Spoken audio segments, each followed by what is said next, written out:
escandalosa de un paciente. Es la forma más inteligente de llegar a la verdad psicológica de esos actos. Se levantó y rodeó dos veces la mesa como un perro que husmea un olor inusual. A la segunda se detuvo y observó de nuevo la carta. Sacudió la cabeza, comprendió que esa no resultaría. Sintió una fugaz admiración por la sutileza del autor con un desapego cercano al aburrimiento. Ricky pensó que seguramente había recibido una amenaza de muerte. Después de todo, había vivido mucho y bastante bien. Así que una amenaza de eso de índole no significaba gran cosa, pero no se enfrentaba solo a eso. La amenaza era más indirecta. Estaba previsto que la otra persona sufriera si él no hacía nada. Al, Alguien inocente y seguramente joven, porque los jóvenes son mucho más vulnerables. Ricky tragó saliva, se curvaría a sí mismo y el resto de sus días se convertiría en una verdadera agonía. En eso el autor tenía toda la razón, o sí, o si no, en el suicidio. Notó un amargo arrepentimiento en la boca. El suicidio era la antítesis de todo aquello con lo que siempre se había identificado. Sospechaba que la persona que afirmaba como Rupinski lo sabía. De golpe sintió como si estuviera en el banquillo de los acusados. Empezó de nuevo a pasearse mientras evaluaba la carta. La voz interior insistía en restarle importancia, hacer caso omiso de todo el mensaje y considerarlo una exageración y una fantasía sin ninguna base real, pero era capaz de hacerlo. Que algo te incomode no significa que debes ignorarlo. Se reprendió, pero no tenía la menor idea de cómo reaccionar. Dejó de caminar y regresó a su asiento. Locura, pensó. Pero una locura con un inconfundible toque de inteligencia porque provocará que me suma a ella. Debería llamar a la policía, dijo para sí. Se detuvo. ¿Qué diría?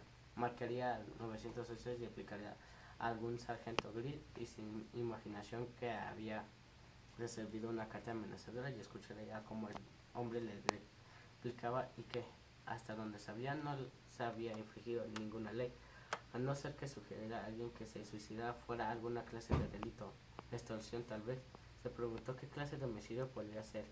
Le pasó por la cabeza llamar a un abogado, pero se dio cuenta de que la situación se planteaba. Que no era legal. Se había acercado a él en un terreno que dominaba. Sugirió que se trataba de un juego de institución y psicología.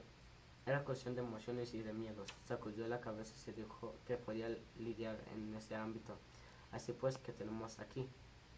Se preguntó en la habitación vacía. ¿Alguien conoce mis costumbres? Pensó. ¿O sabe cómo entran mis pacientes de la consulta? ¿Sabe cuándo almuerzo y qué hago a los fines de semana? Ha sido lo bastante inteligente como para preparar una lista de familiares. Eso requiere bastante ingenio y sabe cuándo es mi cumpleaños. Y frío fondo de nuevo. Me ha estudiado, no lo sabía. Pero alguien estaba observándome, evaluándome. Alguien ha decidido el tiempo y esfuerzo a crear este juego y no me ha dejado demasiado margen para contraatacar. Tenía la lengua y los labios secos. De repente sintió mucha sed, pero no quería abandonar la inviolabilidad de su consulta para ir por un vaso de agua a la cocina. ¿Qué he hecho para que alguien me odie tanto?, se preguntó, y fue como un puñetazo en el estómago.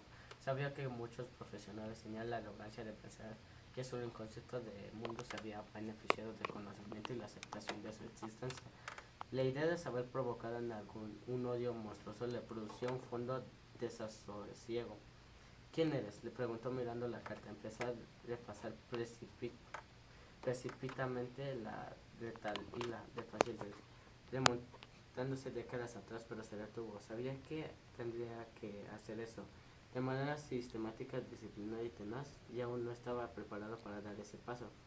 No se consideraba demasiado cualificado para hacer las veces de policía, pero sacudió la cabeza al percatarse de que en cierto modo eso no era cierto. Durante años había sido una especie de detective. La diferencia radicaba en la naturaleza de los delitos investigados y las técnicas utilizadas, de comportado por ese pensamiento.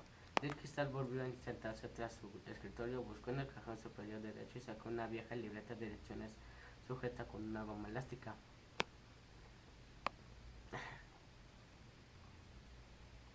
Para empezar, se dijo: ¿puedes averiguar con qué familiar se ha puesto en contacto Debo de ser un antiguo paciente, alguien que interrumpió el psicoanálisis y se sumió en una depresión, alguien que ha abarcado una fijación casi psicópata durante varios años. Sospecho que con un poco de suerte y quizás uno o dos empujecitos en la dirección adecuada a partir del familiar con quien se hubiera puesto en contacto pudiera identificar al ex paciente contrario. Trató de convencer empáticamente de que Stinkin en realidad le estaba pidiendo ayuda. Luego, casi con la misma rapidez, descartó ese pensamiento inconsciente con la libreta de direcciones en la mano. Pensó que en el personaje del cuento de hadas cuyo nombre utilizaba el autor de la carta.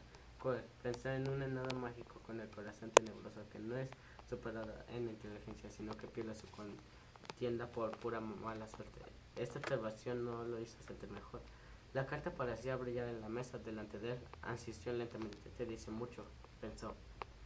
Mezcla las palabras de la carta con lo que su autor ya ha hecho y probablemente estarás a medio camino de averiguar quién es.